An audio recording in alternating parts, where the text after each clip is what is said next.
In the annals of human history, few names carry the weight of infamy like that of Judas Iscariot. His story is not one of a monster born into darkness, but of an ordinary man who walked beside divinity for 3 years, only to become the most notorious betrayer who ever lived.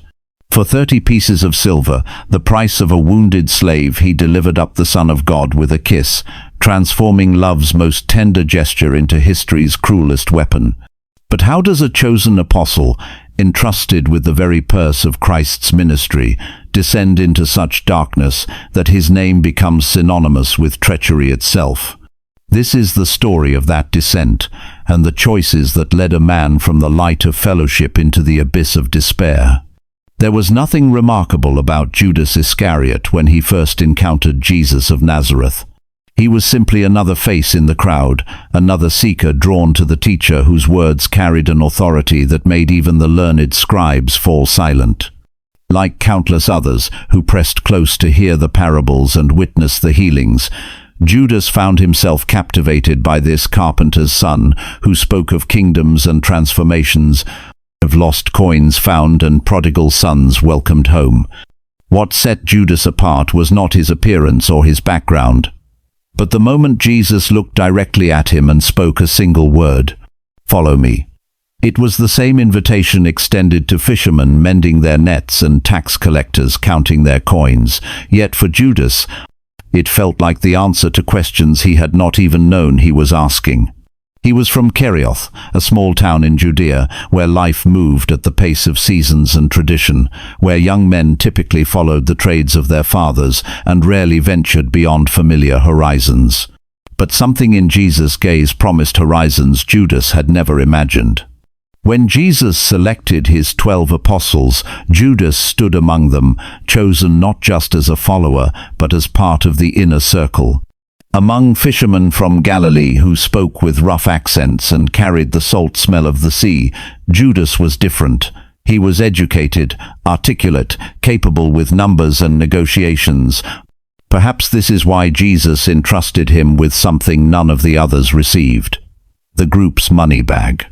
He became their treasurer, responsible for their daily expenses and for distributing alms to the poor who constantly surrounded their ministry.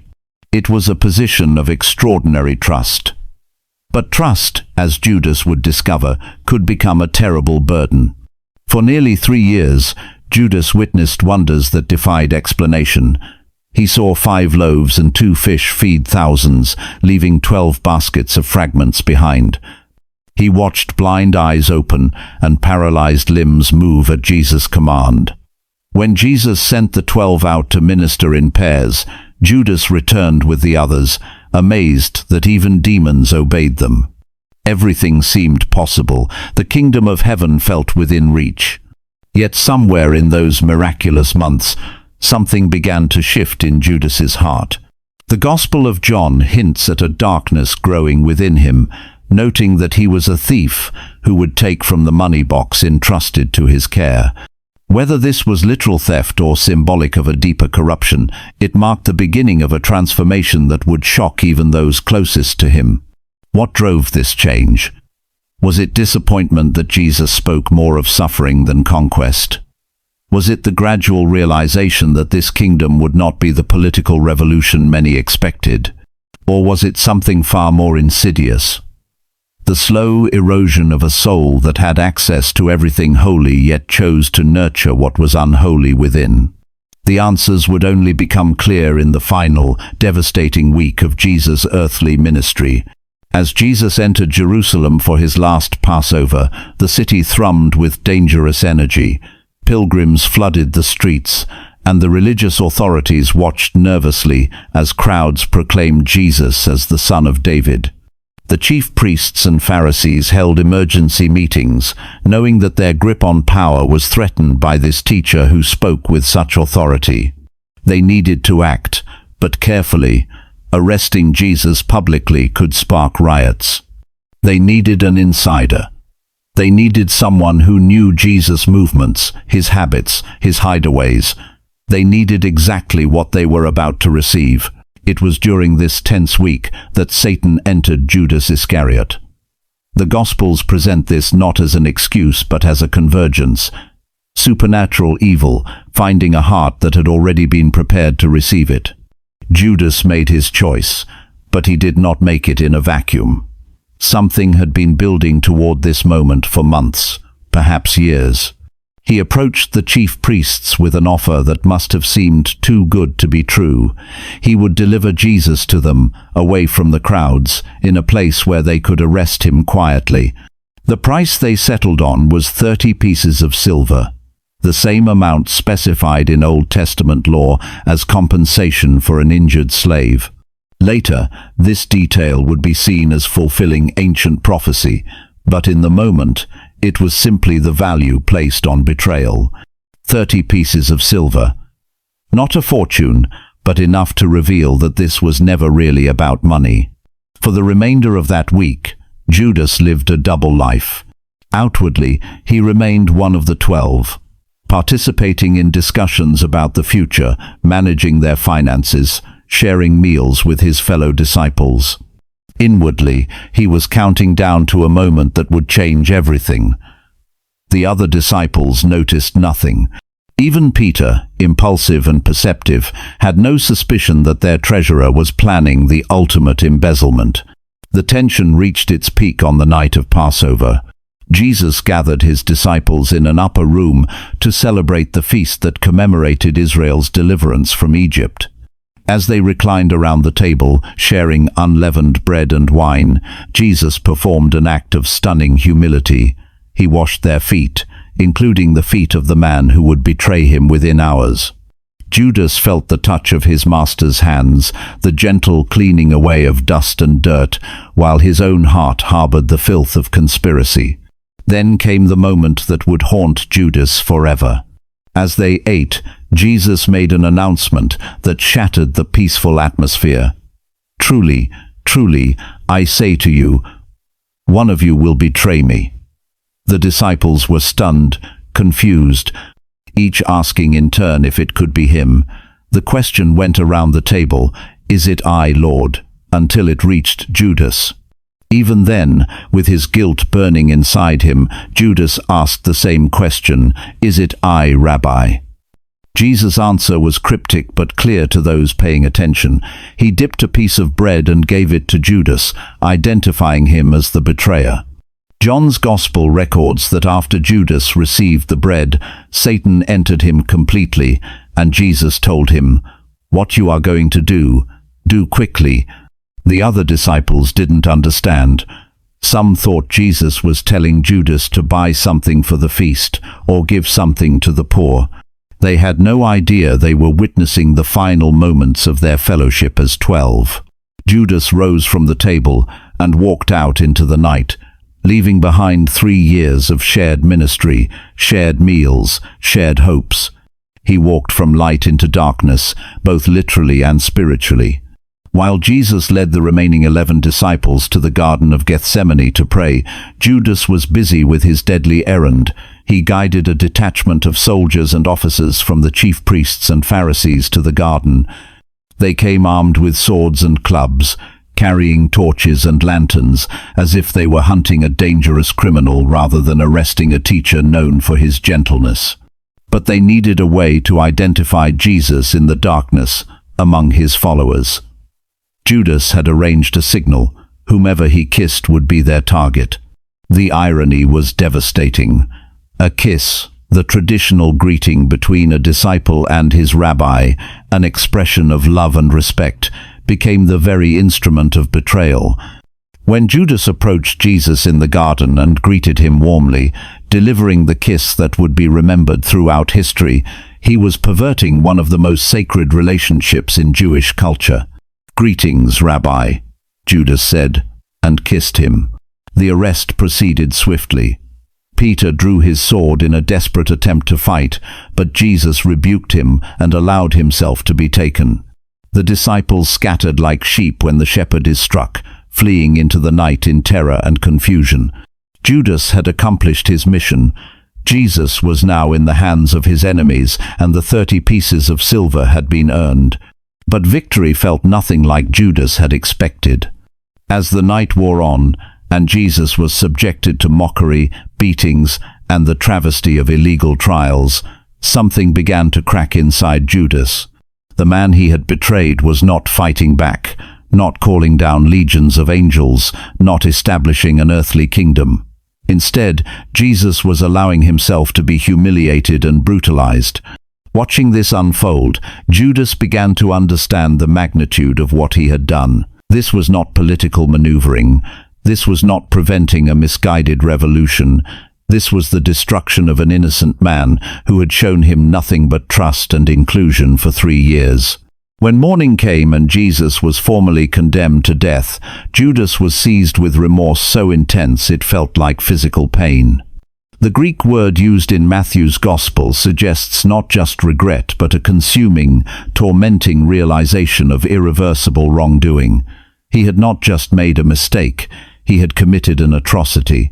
Desperately, he rushed back to the chief priests and elders, trying to undo what could not be undone. "I have sinned by betraying innocent blood," he confessed, attempting to return the 30 pieces of silver that now felt like molten metal in his hands. But the religious leaders who had been so eager to conspire with him now showed him cold indifference. "What is that to us?" they replied. "See to it yourself." They had what they wanted, Jesus in custody and facing execution. Judas was no longer useful to them, and his torment was irrelevant to their purposes. The money he had thought he wanted became the symbol of his guilt. He threw the silver pieces into the temple and fled, leaving the coins scattered on the holy ground. The chief priests, in a display of bitter irony, declared that the money could not be returned to the treasury because it was blood money. Instead, they used it to purchase a potter's field as a burial place for foreigners, a field that would forever be known as Akeldama, the field of blood. But for Judas, there was no field, no burial place, no tomorrow. The weight of his guilt was more than he could bear. Unlike Peter, who had also denied Jesus but would find forgiveness and restoration, Judas could not see past his sin to the possibility of redemption. The man who had once managed money could not calculate the economics of grace. He went out and hanged himself, ending his life in despair while the man he had betrayed was dying on a cross for the forgiveness of sins, including the sin of betrayal, including even the sin of Judas Iscariot. The book of Acts adds a gruesome detail to his death, describing how his body fell and burst open in the field, making the connection between his suicide and the field of blood even more literal. But the true tragedy was not in the manner of his death, but in his inability to believe that even his sin could be forgiven. As Jesus breathed his last on Golgotha, Judas was already gone, having chosen death as an escape from guilt while his master chose death as the means of conquering guilt forever. The remaining disciples, shattered by the crucifixion and stunned by the resurrection, eventually recognized the need to replace Judas among the 12 apostles. Through prayer and the casting of lots, they selected Matthias to fill the vacancy, restoring the symbolic number that corresponded to the tribes of Israel. The betrayer was replaced, but he was not forgotten. The story of Judas Iscariot became a dark mirror held up to every human heart, reflecting the capacity for both devotion and betrayal that exists within us all. Church fathers would debate for centuries whether his betrayal was necessary for salvation's plan or simply a tragic abuse of free will. Artists would paint him with a face of anguish. Writers would explore his motives, and preachers would use his name as a warning about the dangers of unrepented sin.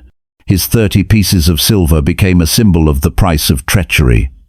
His kiss became an icon of love perverted into an instrument of harm. His death became a cautionary tale about the futility of despair when grace is available. But perhaps the most haunting aspect of Judas's story is not that he was uniquely evil, but that he was tragically human. He walked with Jesus for 3 years, witnessed miracles, participated in ministry, and was trusted with significant responsibility. He was chosen, called, and equipped just like the others. His fall was not inevitable.